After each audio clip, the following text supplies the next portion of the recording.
Hi hello welcome to law for you channel. ఈరోజు పోలీసులు ఎవరిని అరెస్ట్ వారెంట్ లేకుండా ఎప్పుడు అరెస్ట్ చేయొచ్చు అనే దాని గురించి నేర్చుకుందాం. భారతీయ నాగరిక సురక్ష సంహిత BNSSలోని సెక్షన్ 35 దీని గురించి వివరంగా చెప్తుంది.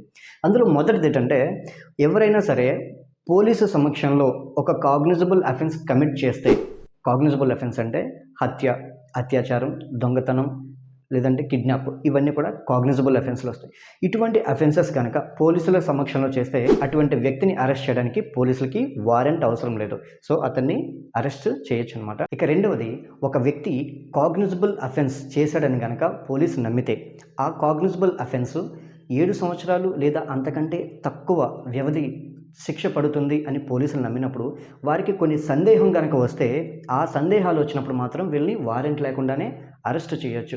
ఏంటంటే ఆ సందేహాలు, ఒకవేళ ఈ నేరం చేశాడని ఆరోపణ వచ్చేటటువంటి వ్యక్తి ఎవరైతే ఉన్నారో ఆ వ్యక్తి మళ్ళీ ఏదైనా నేరం చేస్తాడేమో అని సందేహం ఒకవేళ పోలీసులకు వచ్చినా, లేదా తదుపరి విచారణ కొనసాగించడానికి ఏవైనా అడ్డంకులు కలుగుతాయేమో అని సందేహం వచ్చినా, లేదా ఇతను ఈ నేరం ఎవరైతే చేశారని ఆరోపణలు ఉన్నాయో ఆ వ్యక్తి కనుక సాక్ష్యాధారాలను ఏవైనా తారుమారు చేసేటటువంటి అవకాశం ఉంది అని పోలీసులు సందేహపడినా, లేదా దానికి సంబంధించినటువంటి సాక్షుల్ని ప్రలోభ పెట్టేటటువంటి అవకాశం ఏవైనా ఉందేమో అనే సందేహం వచ్చినా, లేదా భవిష్యత్తులో ఇతని కోర్టులో ప్రవేశపెట్టడానికి ఏదైనా ఇంపాసిబుల్ అవుతుందా, అంటే ఎక్కడికైనా పారిపోతాడేమో అనే సందేహం వచ్చినా, సో ఈ కారణాల్లో ఏ సందేహం వచ్చినా పోలీసులు అతన్ని వారెంట్ లేకుండానే అరెస్ట్ చేయొచ్చు. అయితే ఏ కారణం చేత అరెస్ట్ చేస్తున్నారో దాన్ని లిఖితపూర్వకంగా రికార్డ్ చేయాల్సి ఉంటుందన్నమాట. ఒకవేళ అరెస్ట్ చేయకపోతే ఏ కారణాలు లేకపోవడం వల్ల మీరు అరెస్ట్ చేయటం లేదు అనేది కూడా వాళ్ళు లిఖితపూర్వకంగా రాయాల్సి ఉంటుంది. కానీ ఒకవేళ ఇదే కాగ్నిజబుల్ అఫెన్స్కి 7 సంవత్సరాల కన్నా ఎక్కువ శిక్ష పడుతుంది అని పోలీసులు నమ్మాడు అనుకోండి, అటువంటి సమయంలో ఈ సందేహాలన్నీ ఉండాల్సిన అవసరం లేదు. సో కాగ్నిజబుల్ అఫెన్స్ చేశాడని పోలీసు నమ్మితే చాలు, అతన్ని అరెస్ట్ చేసేయచ్చు.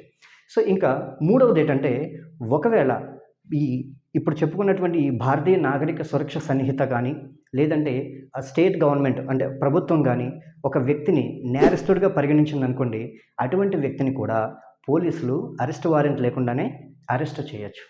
ఇక నెక్స్ట్ ఏంటంటే, ఎవరైనా ఒక వ్యక్తి ఆర్మ్డ్ ఫోర్సెస్ అంటే ఇండియన్ ఆర్మీ కానీ, నేవీ కానీ, లేదంటే ఎయిర్ ఫోర్స్లో ఉద్యోగం పొంది అక్కడ చేయలేక పొరపాటున, అంటే అక్కడ ఉద్యోగం చేయలేక అక్కడి నుంచి తప్పించుకొని పారిపోయి వచ్చేసాడు అనుకోండి, సో ఆ వ్యక్తిని కూడా అరెస్ట్ వారెంట్ లేకుండానే అరెస్ట్ చేయొచ్చు.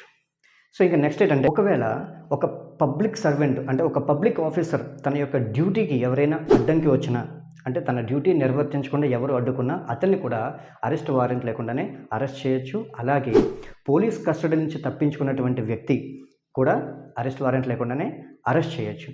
అలాగే ఎవరి దగ్గరైనా సరే దొంగతనం చేసినటువంటి సొమ్ము ఉండి ఆ సొమ్మును అతనే కాజేశాడనే సందేహం పోలీసులకు వచ్చిందనుకోండి, అప్పుడు కూడా ఆ వ్యక్తిని అరెస్ట్ వారెంట్ లేకుండానే అరెస్ట్ చేయొచ్చు. కొంతమంది విదేశాల్లో నేరం చేసి భారతదేశానికి వచ్చేసి తప్పించుకోవడానికి భారతదేశం వచ్చేస్తుంటారు.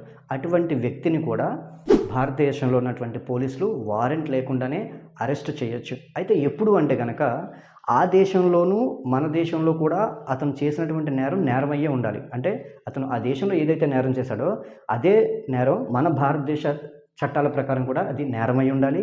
అలాగే అక్కడ ఉన్నటువంటి దేశానికి మన దేశానికి మధ్యన సత్సంబంధాలు కూడా ఉండి తీరాలి. ఈ విషయంలో దీన్ని ఎక్స్ట్రడిషన్ అంటారు. ఎక్స్ట్రడిషన్ అంటే నేరస్తుడు తన నేరం చేసి ఇతర దేశాలకు వెళ్ళిపోతే కనుక ఆ దేశాలు నేరస్తుని పట్టుకుని తిరిగి ఏ దేశంలో అయితే నేరం చేశాడో ఆ దేశానికి అప్పగించాలి. దీన్ని ఎక్స్ట్రడిషన్ అంటారు. సో దీనికి అక్కడ 2 దేశాలకి మధ్యన ద్వైపాక్షిక సంబంధాలు అయితే ఉండాలి. సో అప్పుడు మాత్రమే ఇది సాధ్యమవుతుంది. సో అలాగే ఇతర దేశాల్లో నేరం చేసి ఇక్కడికి పారిపోయి వచ్చిన వాళ్ళని కూడా వారెంట్ లేకుండానే అరెస్ట్ చేస్తారు. నెక్స్ట్ ఏంటంటే, శిక్షాకాలం ముగిసిన తర్వాత సో ఆ వ్యక్తి యొక్క డీటెయిల్స్ అడుగుతారు. అంటే రెసిడెన్స్, అతని యొక్క చిరునామా వివరాలన్నీ కూడా అడుగుతారు.